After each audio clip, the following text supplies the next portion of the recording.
Du coup, suite à ce que vous avez dit, vous vous sentiez un peu différent. Moi, j'ai envie de savoir, c'est quoi votre philosophie du coaching? C'est quoi votre vision, même si vous dites que vous êtes un dinosaure? C'est aujourd'hui? Je repasse le micro. Philosophie, il faut recommencer.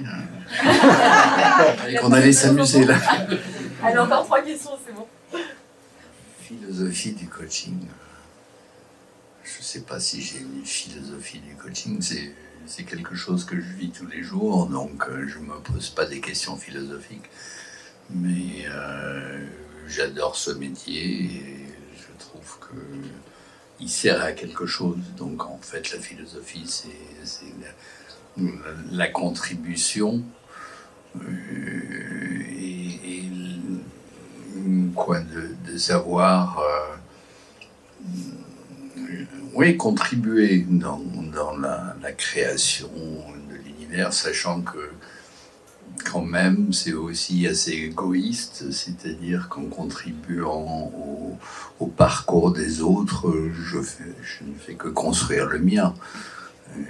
Donc, comment dire, mécanique quantique, il n'y a pas de là-bas dehors, tout est projection et recouvrement, comme disent les impôts. Hein, c'est-à-dire qu'il y a perception, c'est recouvrement et projection. Donc, voilà, ma philosophie du coaching, c'est j'avance avec les autres, je les aide à avancer pour m'aider à avancer. Et plus j'avance, plus je sais accompagner l'autre. Donc il y a un savant mélange intérieur-extérieur, et c'est ça ce qui fait la beauté de ce métier, je crois. Vous philosophez Voilà, un peu quand même. Je philosophe un peu, j'arrête tout de suite. Merci alors. J'ai envie de poser la prochaine question à vous, Cécile. Vous avez parlé un peu des limites du coaching. Est-ce que vous pouvez nous en dire plus? Et peut-être des exemples que vous avez rencontrés dans vos clients, chez vos clients? Là aussi, on a 2 heures. Moi, je pense que les limites du coaching, elles sont déjà à se poser soi-même, en fait. C'est déjà ses propres limites. Et je pense qu'il y a un gros boulot à faire avant de s'aventurer dans ce métier-là. C'est déjà avoir un regard sans concession sur soi.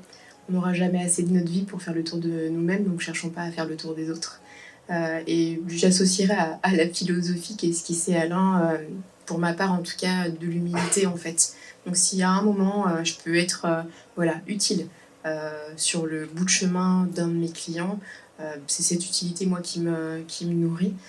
Et après le fait qu'ils vivent surtout sans moi, ça c'est top. Et s'il est plus performant encore sans moi, alors c'est ok. Donc voilà, c'est ses propres limites. Et puis après, je rebondirai sur ce que disait Florence dans le film aussi. C'est qu'il faut être extrêmement attentif avec ces points de... tu disais les points de... tu en parlais dans le film, il fallait pas aller au-delà en fait. Il y a la zone où on intervient et surtout la zone de non-droit. Je vais appeler ça la zone de non-droit. Bon, tu vois, moi, c'est la zone de non-droit pour moi. Et cette zone de non-droit, elle vaut pour l'écoute absolue du client, essayer de voir là où il va effectivement réfléchir et agir, mais surtout savoir s'arrêter. Merci Cécile. J'ai envie de poser une question pour toi, Séverine. Ce soir, donc, il y a 2 coachs hommes et 2 coachs femmes qui étaient invités, donc 3 femmes. Est-ce que tu es d'accord avec la phrase qu'on peut dire que les coachs femmes coachent que des femmes? Ou est-ce que c'est une vision globale? Toi, tu dirais quoi? Je pense que c'est un choix qu'on peut faire. Enfin, c'est une question intéressante parce qu'il y a mon avis et puis il y a le choix que fait chaque coach, par exemple, de se spécialiser dans le coaching d'accompagnement des femmes. Pourquoi pas? Ça veut dire que le coach se sent peut-être plus à l'aise avec des femmes ou bien c'est une stratégie marketing. Peu importe. Moi, c'est pas le choix que j'ai fait du tout. Je suis restée ouverte et ce qui est intéressant, je trouve, dans ta question, c'est de voir aussi qui on attire inconsciemment en tant que coach, qui vient à nous inconsciemment. Et ça, c'est un truc qu'on maîtrise pas. Donc on aura beau dire dans notre communication, je cible telle personne, tel profil, telle étiquette, il y a un truc qu'on ne maîtrise pas qui fait que, tiens, il y a de plus en plus de personnes comme ça qui viennent me voir. Et moi, c'est 50-50 hommes-femmes, ça c'est sûr. Il y a 50-50. Et ce qui est intéressant, c'est de voir justement s'il y a des différences, s'il y a des similitudes entre ces profils-là. Mais de la même façon, est-ce qu'il y a des différences, des similitudes entre les profils par catégorie de métier ou Moi, je te propose qu'on appelle des personnes qui ont travaillé avec toi, peut-être pour en parler. Oui, il y a plusieurs clients qui m'ont fait la joie de venir ce soir. Donc oui, s'ils veulent témoigner, bien sûr. On peut bien commencer avec Merab. Oui, si ça vous dérange pas. Pas du tout. Parce que votre parcours est assez exceptionnel. Où est-ce que je vais? Venez à côté de moi, si vous voulez. Bonsoir. Merab, est-ce que vous pouvez... Non, on va aller là-bas, comme ça on ne fera pas avec le micro. Est-ce que vous pouvez nous dire pourquoi vous avez fait appel à Séverine et surtout à quel moment de votre vie vous avez fait appel à Séverine?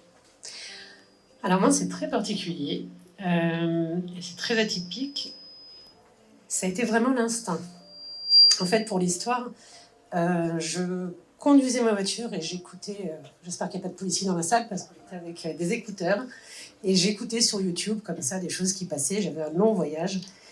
Et puis, de façon, randonnée, aléatoire, merci, arrive le film, le documentaire que Séverine avait fait sur être soi-même. Le pouvoir de la pensée. Merci, le pouvoir de la pensée. Excusez-moi. Et j'entends, je vois pas, je sais pas du tout qui parle, je sais pas de quoi il s'agit. Et puis j'entends plusieurs intervenants me dire c'est intéressant, c'est pas mal. Et puis j'entends la voix de Séverine. Et je me dis tiens, c'est super intéressant ce que dit, je suis en plein changement de vie.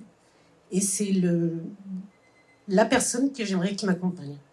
Ça aurait pu être un homme, ça aurait pu être n'importe qui. C'est ce qu'elle a dit et l'intonation dans sa voix. J'ai chaud. Excusez-moi. Et donc voilà, donc j'ai fait ce long voyage, je suis arrivée à destination, j'ai revu le documentaire, et là j'ai vu Séverine et j'ai dit ok, il faut que je la contacte. Et en fait, ce qui s'est passé, c'est que... Je suis désolée. J'ai très chaud. Merci. Ce qui s'est passé, c'est que j'étais en plein changement de vie.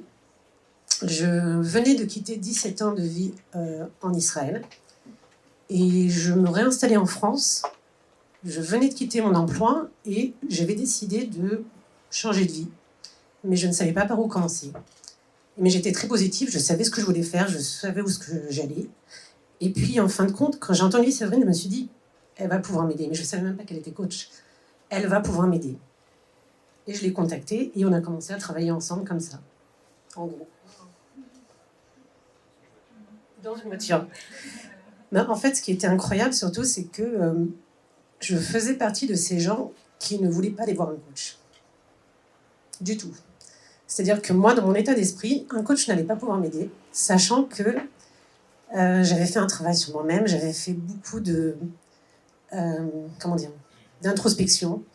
Je faisais partie d'une grande entreprise qui m'avait généreusement offert des tas de séances avec des tas de coachs. C'était génial. Mais je ne voyais pas trop l'intérêt. Et puis en fait, Séverine, si elle avait été n'importe quoi, magicienne, peu importe quoi, un plombier qui avait juste quelque chose à partager, je serais allée la voir de toute façon. Pardon ? Complètement.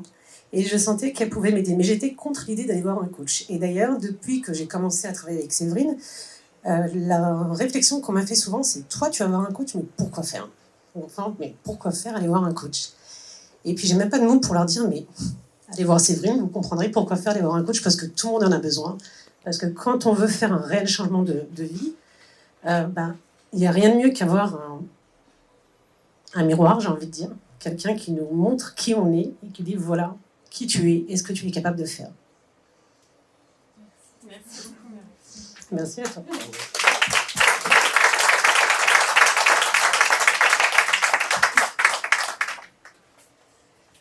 Et comme tu l'as dit précédemment, tu ne coaches pas que des femmes, tu coaches aussi des hommes.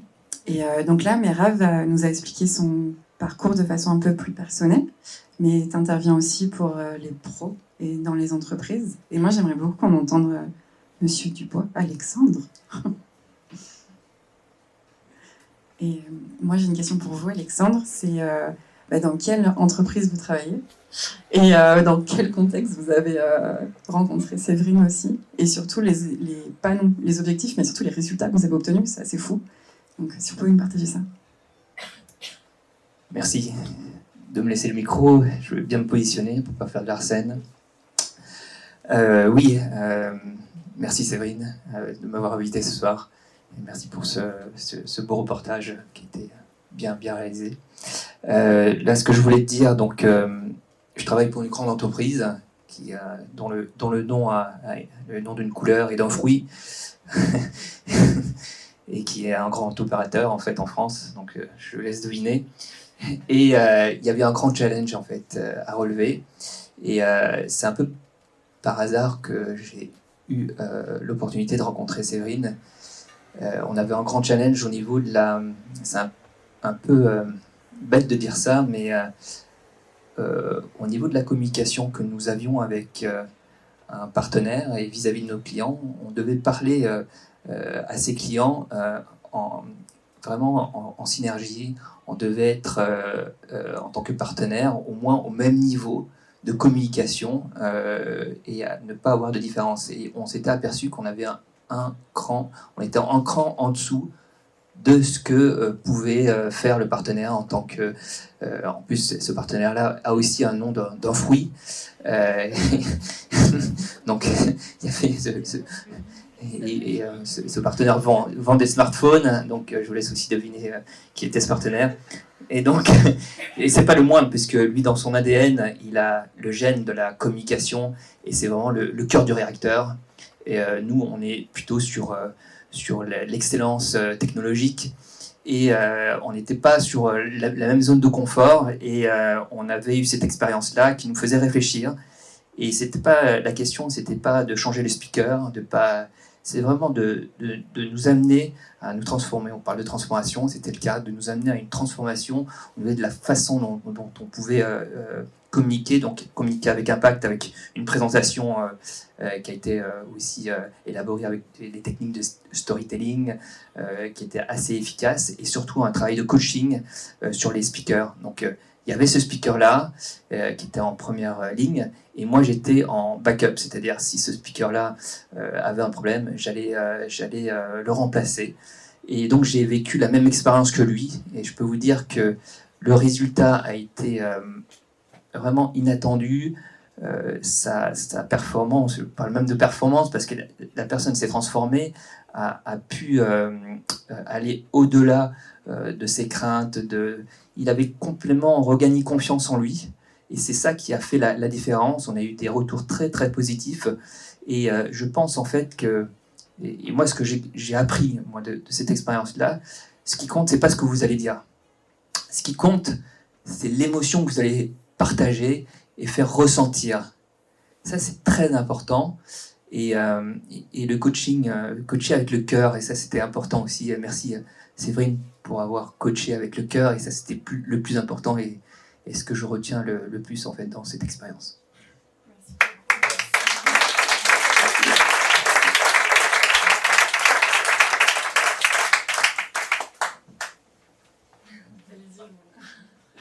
Merci Alexandre et merci Mera, vous êtes adorables, ça me touche beaucoup d'avoir vos retours parce que c'est la première fois que je les entends en ces termes. Tous les deux, vous avez été des magnifiques coachings. Celui d'entreprise, effectivement, a été très performant et bluffant. C'était une expérience fantastique, vraiment à vivre, d'accompagner cette équipe. Et le coaching de Merav, qui est encore en cours, est un bonheur. C'est un bonheur de voir ton évolution, de te voir grandir dans tous les sens du terme dans ta transition. Et bravo, bravo, merci. C'est tout ce que je peux dire. Waouh, vous me touchez beaucoup. J'ai oublié de rajouter, c'est ce que disait monsieur, le cœur. Pardon. C'est le cœur. C'est le cœur, c'est que, en fait, et vous disiez, la rencontre avec un coach, c'est tellement important. C'est tellement important parce que c'est grâce à ton cœur que j'ai pu m'ouvrir autant, de telle façon. Pour la petite histoire, j'ai travaillé chez Air France, j'ai été coachée par Air France pendant 17 ans. Donc j'ai eu des tas de coachs, des tas d'intervenants. Tu es la seule qui a réussi à me faire réellement voir qui j'étais, alors que je pensais le savoir, et qui m'a réellement permis de bouger de ma zone de confort et de faire quelque chose de ma vie que je ne supposais pas. Donc, merci à toi. Et c'est vraiment le cœur, je pense, qui l'emporte. Et c'est ce qu'on voit dans le reportage, vous avez tous du cœur et c'est le plus important.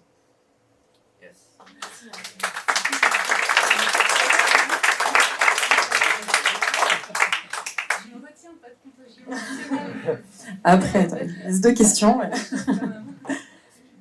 Après des émotions, j'ai envie de poser une question à vous, Pierre-Alain.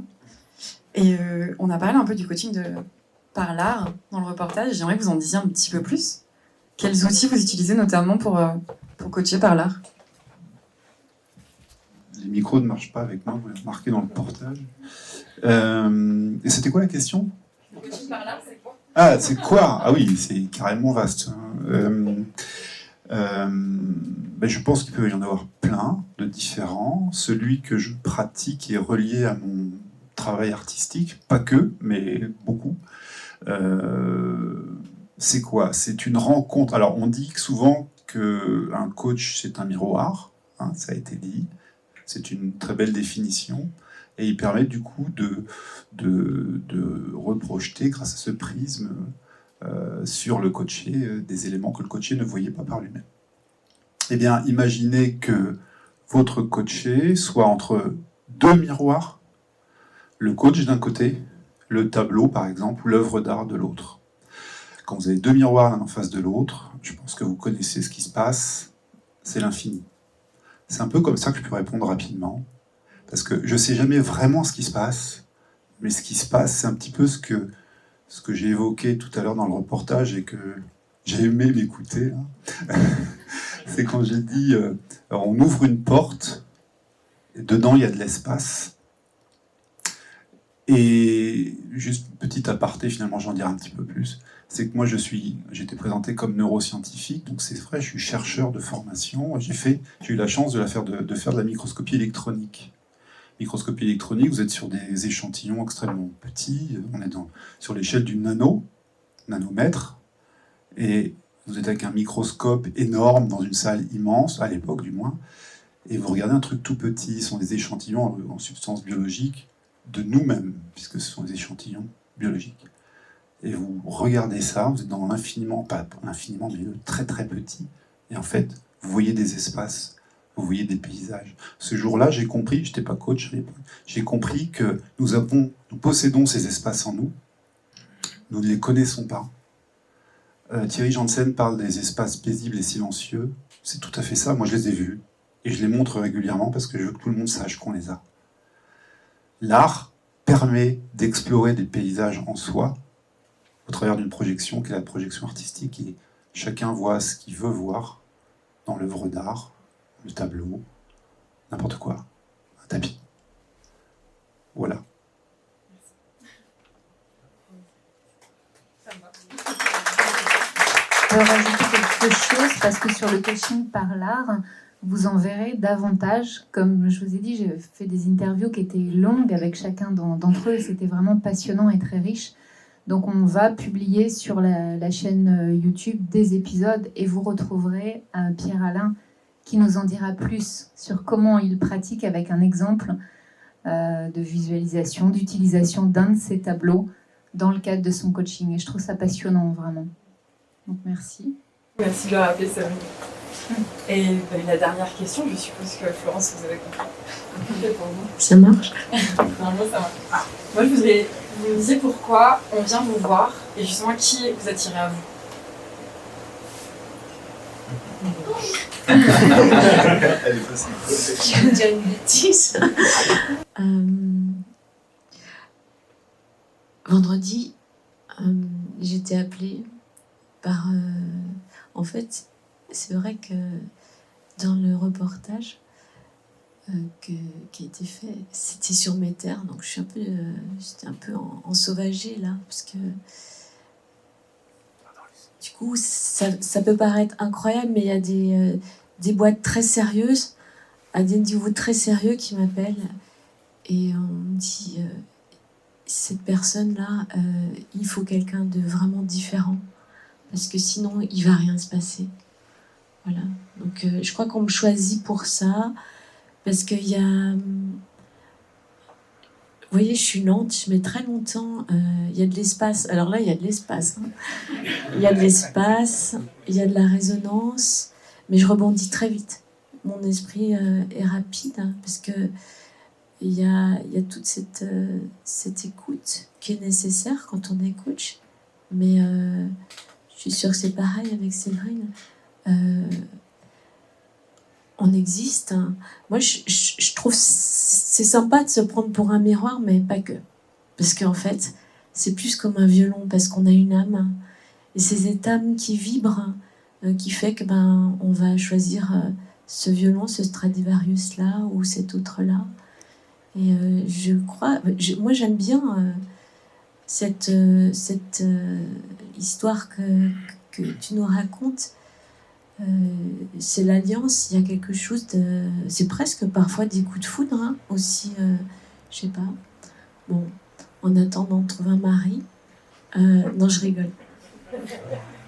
Mais c'est vrai que c'est... oui, c'est des histoires d'amour, c'est des histoires d'humains, c'est... je crois aussi c'est pour ça que ce métier est fantastique. C'est parce que on zappe tous les trucs pas intéressants, voilà, et on plonge, ce que je disais dans le reportage, on plonge dans les eaux profondes. Je crois que c'est pour ça aussi qu'on vient me chercher, parce que les gens, je sais pas pourquoi, je nage super mal, mais ils ont confiance. Voilà. Est-ce que vous avez autre chose à rajouter avant de pouvoir passer aux questions? Si vous avez des questions, c'est le moment. Merci pour vos belles réponses. C'est très poétique ce que vous avez dit, Florence. Merci.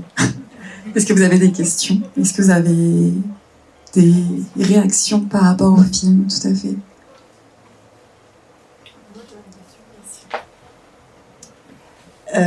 Donc j'ai trouvé ce film super intéressant, même si je connaissais une certaine partie, mais j'ai quand même appris plein de choses. Et ce que je trouve intéressant, c'est que moi je suis convaincue qu'une bonne partie donc, de la société peut changer grâce au coaching, et entre autres dans l'entreprise, mais comme vous le disiez, après ça a des répercussions bien sûr plus larges que ça. Mais quel est votre avis et est-ce que vous avez déjà eu des expériences de coaching dans le monde politique?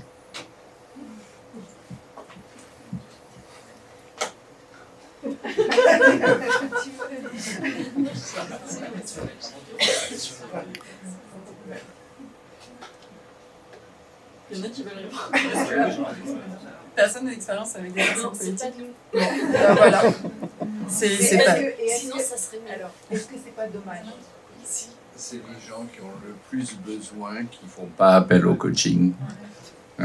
Donc nos clients sont en or parce qu'ils sont déjà bien évolués et quand ils viennent, le travail est presque fait. Déjà que quelqu'un soit demandeur, c'est qu'il a tout le potentiel dans ses mains. Il n'y a pas de demandeur en politique. Est-ce qu'il n'y a pas un moyen, un travail à faire pour les sensibiliser à ça?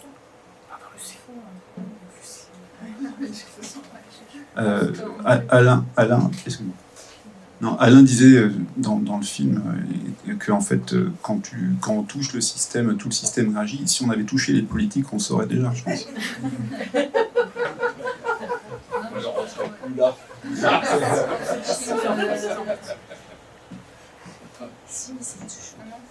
Ça peut arriver, mais c'est pas dans des... C'est pas... On va dire, c'est pas ceux qui sont vraiment aux commandes, finalement. Parce que il y a parfois des gens des ministères ou ou des mouvements alternatifs. Et c'est toujours en périphérie. Donc, au gouvernement, personne n'a coaché quelqu'un. Non, c'est dommage. Si, mais on peut pas le dire en fait, Macron.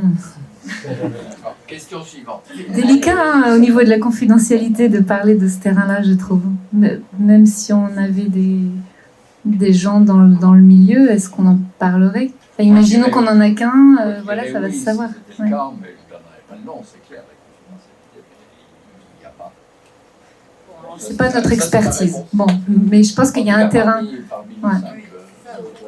Il y a un terrain de jeu intéressant. Ouais, voilà, on n'est pas représentatif, mais en coaching, prise de parole en public, par exemple, les positionnements, ça serait vraiment passionnant d'avoir des politiques à coacher. Moi, j'adorerais ça. Je lance ma candidature à tous les politiques qui nous écoutent. C'est pour ça. Mais pour rebondir sur le sujet politique, en fait, même un dirigeant d'entreprise a une posture politique vis-à-vis des actionnaires, vis-à-vis de ce qu'il représente et ce qu'il incarne. Donc moi, j'interviens pas dans la sphère politique à proprement dit, mais cette posture et ces enjeux, en fait, on va les retrouver chez la plupart de nos dirigeants, de nos dirigeantes également.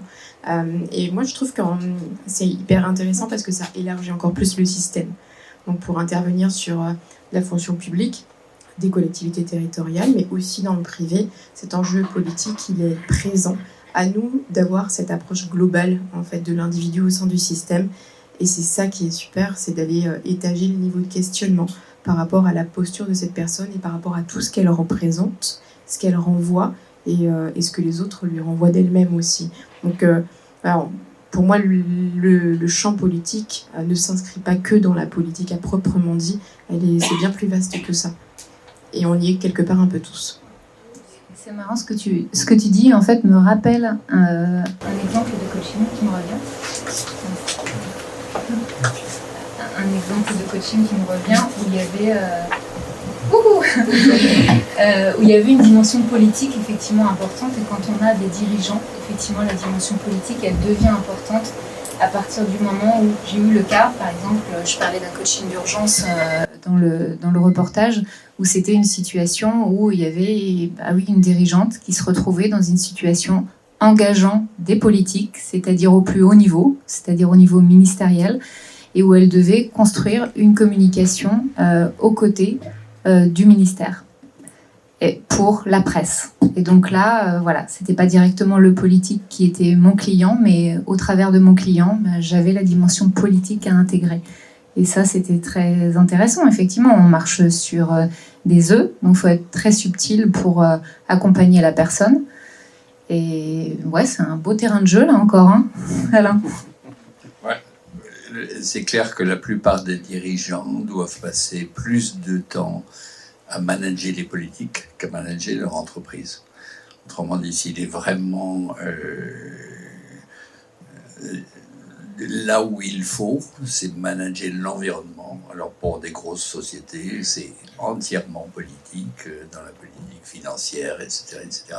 Il n'a pas le temps de manager son entreprise. En fait, et c'est là où il y a besoin d'assurer que le comité de direction puisse fonctionner sans lui à 80% du temps, parce que le rôle d'un dirigeant, c'est de manager l'environnement beaucoup plus que le système.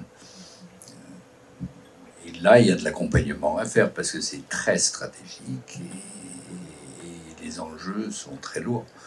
Bon, ça, c'est le côté politique, mais en fait, c'est pas manager les politiques, c'est accompagner les personnes qui subissent le pouvoir politique et doivent pouvoir s'en défendre pour avancer.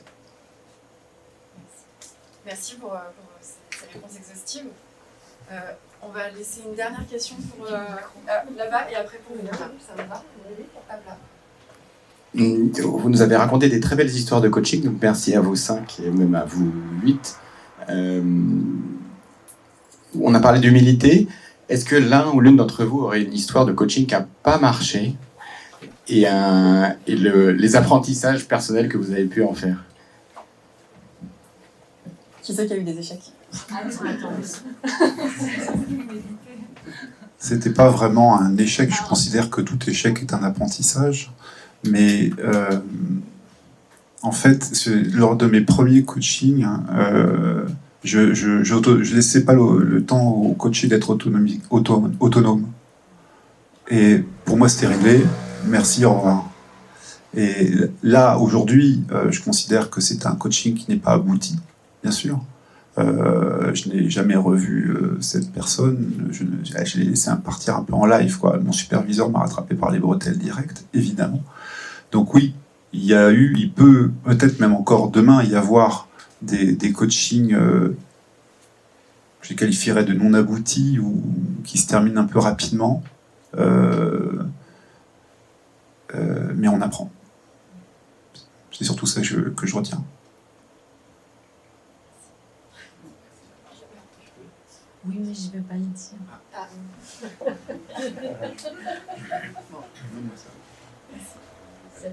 Je vais laisser la question. C'est difficile après. Répondre à des questions comme ça, ou même parler de nos clients, c'est quand même difficile parce que, oui, éthiquement et déontologiquement, comment témoigner sans...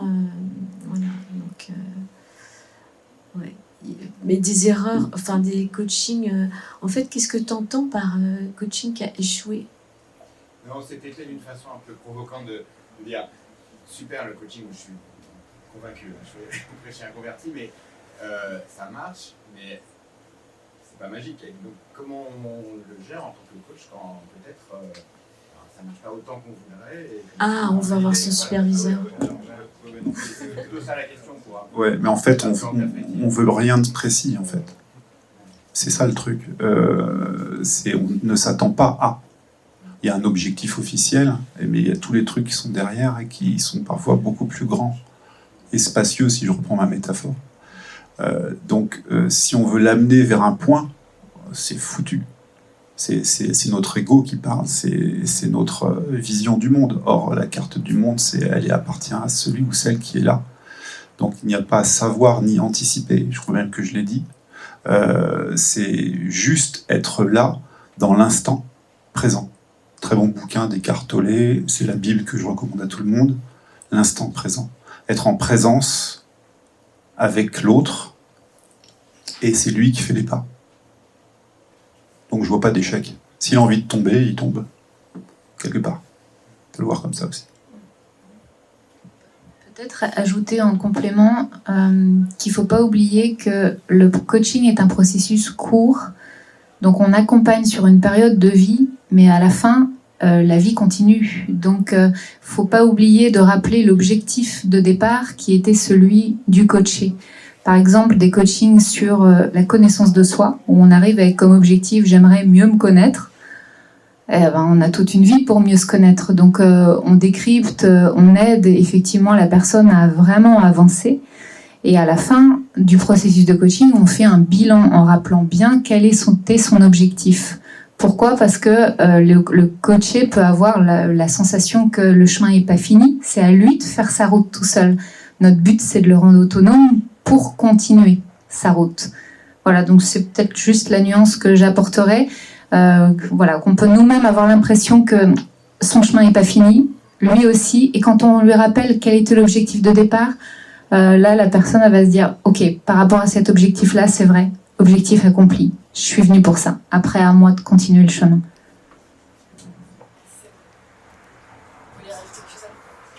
Non, je reste sur cette histoire de qu'est-ce que c'est un échec, en fait. Et j'ai eu beaucoup de situations d'insatisfaction à la fin d'un coaching. Parce que en accompagnant quelqu'un, quelquefois on commence à se dire « Oh là là, il a tel potentiel » ou une entreprise, il y a tel potentiel. Et ils vont aller jusqu'à un endroit qu'ils considèrent est bon pour eux et ils vont dire « C'est bon, c'est terminé, salut ». Et moi, je suis là un peu sur me dire « Mais attends, tu peux pas t'arrêter là, etc. » Bon, ça c'est intérieur, et donc je dois, comme tout bon coach, gérer ma frustration, mais je ne vais pas avoir de projet sur l'autre, etc. Alors quelquefois ça arrive que je le retrouve un peu plus tard sur la route, mais j'ai tendance à bien regarder les personnes et les entreprises dans leur potentiel et me dire s'il y a quand même quelque chose là qui est intéressant à aller chercher. Et puis je suis souvent déçu bon, pas déçu parce qu'ils font un chemin, mais ils disent bon, j'avais fixé tel objectif, je l'ai atteint, on arrête. Et, je me trouve un peu penaud dans ma passion d'accompagnement, me disant bon, je vais aller ailleurs alors du coup. Et ça, je considère que quelque part c'est une des frustrations du métier. Mais on n'a pas à avoir d'ambition sur les autres, c'est clair. Donc on passe son chemin et on se dit que peut-être un peu plus loin sur la route, il va se réveiller, il a ce potentiel, il va trouver... Enfin voilà, c'est la réflexion que j'avais en pensant à des insatisfactions personnelles.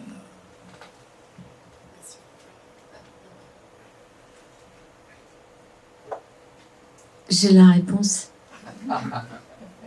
Parce que en coaching d'équipe, enfin, je sais pas, ça vous est déjà arrivé parfois, mais ça prend pas du tout. La sauce prend pas du tout. On est vraiment au bord de l'échec. Au bord de l'échec. Et là, moi, je me souviens d'une fois où j'étais avec un binôme avec qui j'ai fait beaucoup de coaching d'équipe dans le Nord. On était défiés par les équipiers parce qu'en fait, ils trouvaient ça nul, pas du tout amusant, et c'était pas ça qu'ils voulaient. Ils voulaient des choses hyper challengeantes, mais qui leur donnent le frisson, quoi. Donc, on a fait rupture de séance, on est parti, on s'est regardé. Je lui ai dit, on se casse. Il me dit oui, chiche. Et on est revenu, on a dit aux gens, on se casse. On se casse, on fait pas l'affaire, on se casse. Et là, le coaching a commencé. Ouais, merci de parler du coaching d'équipe, parce que je suis assez d'accord sur le coaching individuel, sur le fait qu'on s'inscrive dans un chemin. Sur le coaching d'équipe, c'est légèrement différent. Donc, on rame, c'est ce que tu as dit tout à l'heure avec l'exemple au Maroc. On transpire beaucoup aussi, d'un point de vue énergétique, parce que là, voilà, on a une somme d'énergie devant nous et parfois c'est très complexe. Et voilà, ce discours intérieur du coach qui à un moment se dit merde, où est-ce que je vais? Parce que là ils n'ont pas envie de bouger, ils sont pas dedans. Cette mayonnaise elle prend pas, alors qu'on a bossé le truc en amont à fond. On a regardé la culture de l'entreprise. On pense avoir tout fait en fait et ça prend pas. Mais à la limite c'est là aussi qu'est le challenge, en tout cas pour moi, de me dire que c'est justement parce que j'ai pas trouvé la façon de travailler, de proposer. Et quand je disais tout à l'heure dans le film que j'aimais déranger, en fait, il y a un moment aussi sur un coaching d'équipe, je me souviens, c'était un comité de direction, il n'y avait rien qui prenait. Et en fait, moi, je leur ai dit que si je leur étais pas utile, à la limite, il n'y avait plus ma raison d'être, en fait. Et c'est là que le coaching aussi a commencé. Donc, déranger, c'est bien.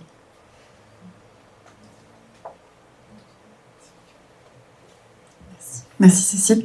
On finit sur une dernière question pour vous, Mérab. Et puis après... Juste rapidement, moi je me pose la question, qu'est-ce qui se passe quand le feeling ne passe pas? Quand vous avez un client avec lequel le feeling ne passe pas?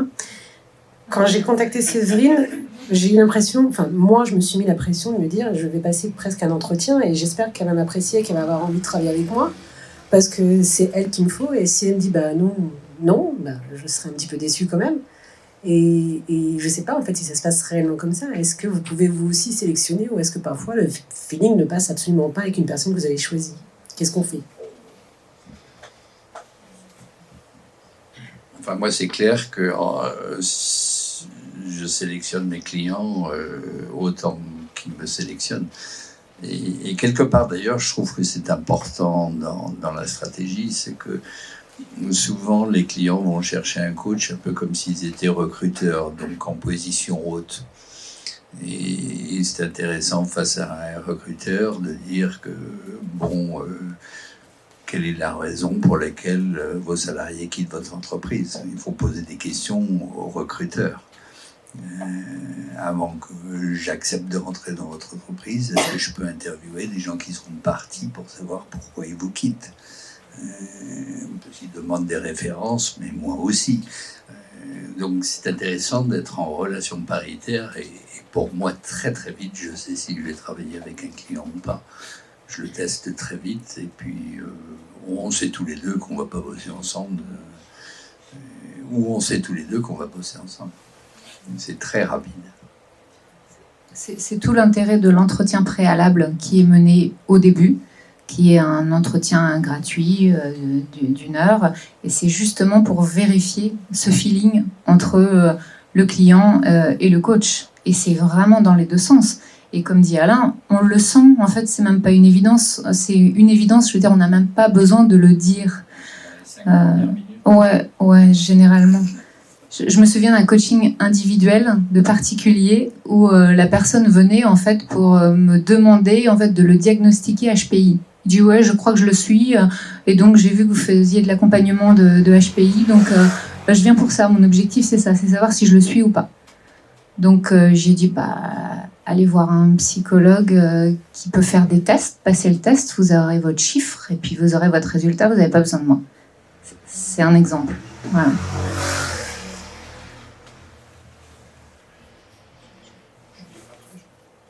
Moi, ça m'est déjà arrivé d'accompagner pendant tout un coaching une personne. C'est la subtilité des... vous savez, quand on est benchmarké, il y a plusieurs coachs. Donc moi, j'avais été choisie, en fait. Et je ne l'aurais pas choisie, mais il y avait de tels enjeux, en fait. De tels enjeux que j'ai pris le risque. J'ai pris le risque de la relation où moi j'étais vraiment pas fan. Et d'ailleurs je me souviens de cette personne, alors là il n'est pas là, mais pendant longtemps, pendant 4 ans j'avais un chien avec moi, un petit chien, et il a jamais déplu à personne sauf à cette personne là, voilà. Et ça s'est bien passé au final, mais ça m'a demandé énormément d'efforts, donc ça m'a emmené au-delà de moi en fait, voilà, parce que il y avait rien pour que ça matche, voilà.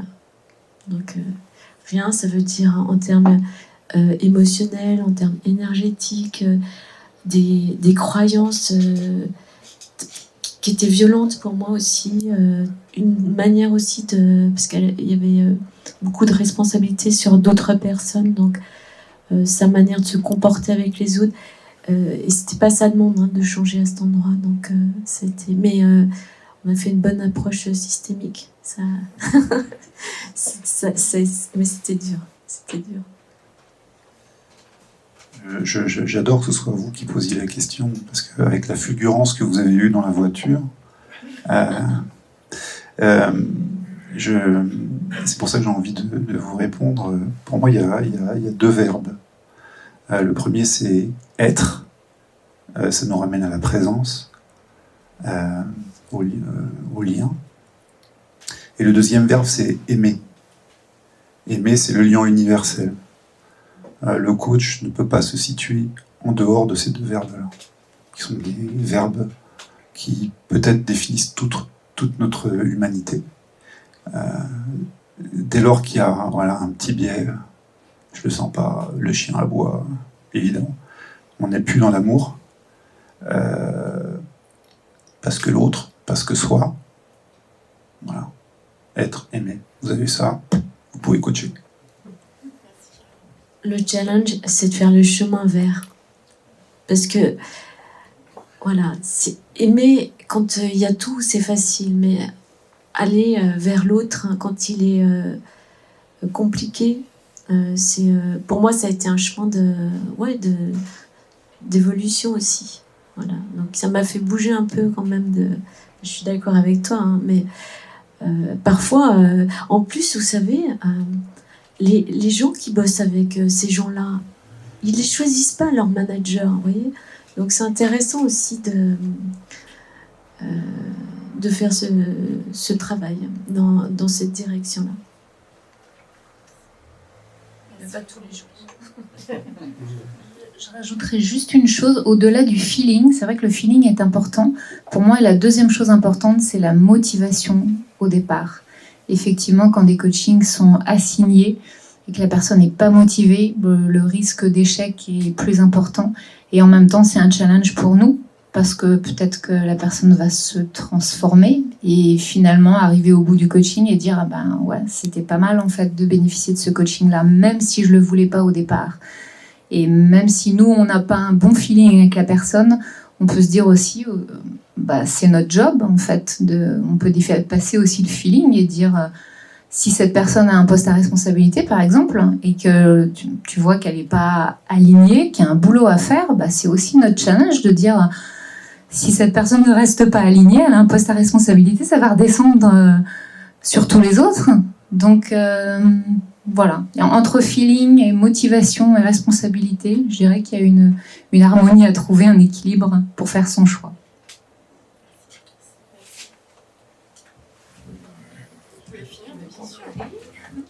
Ce sera le mot de la fin. Moi, peut-être pas. Mais j'ai aussi, en écoutant, une impression par rapport à ça, c'est qu'on attire les clients dont on a besoin ou qu'on mérite.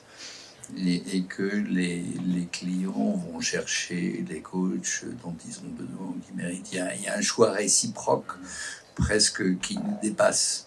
Ce qui fait que si à première vue, j'ai un client, je me dis mais qu'est-ce que c'est que cette énergie humaine, j'ai aussi une question qui est qu'est-ce que j'ai à apprendre, pourquoi il est là, pourquoi l'univers m'envoie ce genre de personnage ou ce genre de situation. Je suis pas très maso, donc si ça se passe mal, je vais pas durer longtemps. Mais j'ai quand même une curiosité au début quand j'attire un profil qui est inhabituel. Quand même avec la supervision, je me rends compte que par période, j'attire des profils similaires, et puis ensuite je passe à autre chose, et puis je passe à autre chose.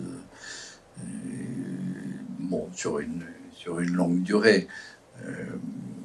Mais il y a des périodes vraiment où j'attirais des profils de pères absents, parce que je travaillais là-dessus sur moi, et à d'autres moments. En ce moment, tiens, ça répond à une autre question, j'attire beaucoup plus des femmes, PDG et autres, dans les pays de l'Est, il y en a beaucoup plus.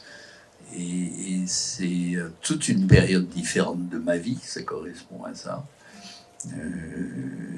Mais avant, plus tôt dans ma vie, c'était plutôt des histoires de mecs, quoi. Et là, c'est tout un nouvel univers de partenariats très différents qui dure depuis des années. Alors avec mon grand âge aussi, j'attire des personnes qui ont des histoires avec les grands-parents. C'est-à-dire que le transfert saute une génération. Il y a un travail très particulier qui se fait avec des personnes beaucoup plus jeunes. Ils ne cherchent pas leur père, ils cherchent le grand-père.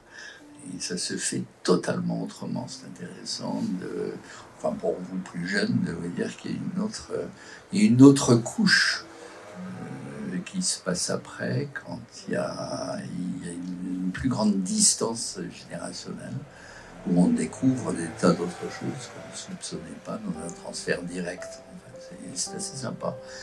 Je vous donne des perspectives, ce sera plus tard.